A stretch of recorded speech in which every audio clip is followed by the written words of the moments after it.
we are finding new patterns that a pathologist could not really analyze with his own bare eyes. We are seeing a huge adoption of the understanding of the value that we could provide, find the right drug and the right treatment for the patient at the right time. Onyx Live is proudly sponsored by Humphreys Law and Panacea. My name is Veidman, and I'm the co-founder and CEO of Nucleai. Okay, and what led you to becoming CEO of Nucleai? It's a very interesting journey. I really started with developing the Google maps of the globe, and then I went, instead of looking at the globe scale, to look for cancer cells and pathology slides. So you could think about it as, instead of mapping the world, mapping tissues in really microscopic scale. Okay, so Nucleai is mapping tissues, and how exactly does that benefit patients? So what we're doing in Nucleai, we're de-risking clinical trials by finding the right patient or the patient that will respond for different drugs that pharma companies develop. And the way that we're doing that is we analyze pathology slides, which is the cornerstone of every diagnostic out there when it comes to oncology patients or immunology patients, using AI, very sophisticated system that analyze those tissues, right? Understand where is the location of every cell and cell and correlate that with other layers of information. All of that combined allow us to predict which patient will respond to a certain drug. And that really benefits pharma by increasing the probability of success in that trial and using less patients per trial. And that really saves them money and allows them to approve more and more drugs. So are you automating something that could be done manually by a pathologist, or are you unlocking a whole new depth of analysis that a human couldn't do? So that's a great question. Like everything in AI, it really starts with automating things that the pathologist is doing by scoring various quantities in the pathology slides. But using AI and using all the information that we have, we are finding new patterns that a pathologist could not really analyze with his own bare eyes. And I'll give you an example.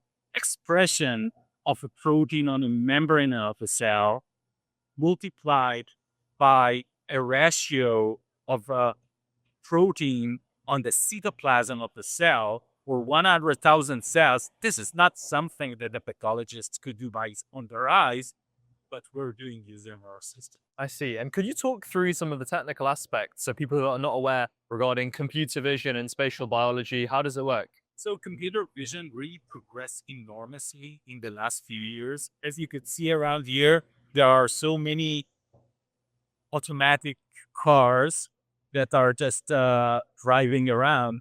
And the core technology there is the ability of computers and algorithms to see various objects.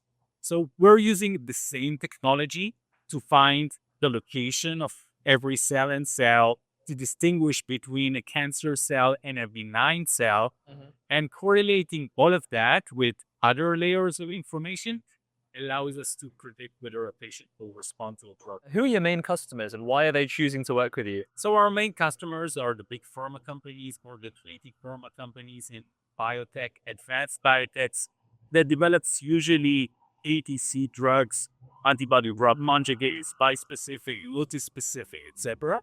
And they're choosing us because of our accessibility to very the data set, our experience taking research products into clinical settings, other quality management system and regulation system.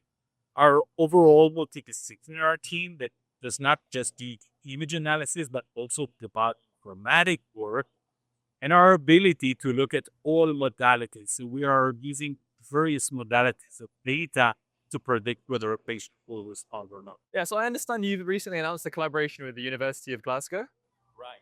University of Glasgow are a great partner of ours. And along the way, they acquired information and data of more than 1,000 CRC colorectal patients with different drugs that they were treated by and whether they've responded to those drugs or not, with a very deep and unique spatial proteomics data. So we are collaborating with them to co-develop some applications that will predict what's the right treatment for a patient. Over the next couple of years, what are some of the major milestones and achievements that you're hoping to reach with Nucleai, and how will they build confidence to investors? So along the years, we've really seen the adoption of our technology. It really started with research in the pharma side, understanding the mechanism of action. We are part right now of clinical development. That means that our capabilities in our platform is part of an active clinical trial where we are patient selection criteria. That means that we have progressed along the line. Later on, you'll see this kind of a GE clinical settings as well, whether it's by developing and supporting the drugs with pharma or by independent co-development of applications such as the Glasgow collaboration. And obviously, we're here in sunny San Francisco Oh, that's for great. JPM 2026. How are discussions going, and what's the appetite like for spatial biology? So discussions are great. We're seeing the adoption in the last year or so. We're seeing a huge adoption of the understanding of the value that we could provide in the case of spatial biology, whether it's value that Nucleai provides and other institutes around the world. And it really shows by the data that we are providing to pharma. We have more and more clinical trials that we are showing that we could raise the probability of success somewhere between 30 to 40% using our technology and decreasing the number of patients almost by 30 to 40% there. So it really benefits the pharma company. So it's really, instead of telling, becomes a showing of the data. We are received in a very good way, but more and more pharma companies. Fantastic. And finally, in a couple of sentences, what would your message be to investors watching this? So I think that biology is complex. Right now, we're trying to treat patients in the same manner.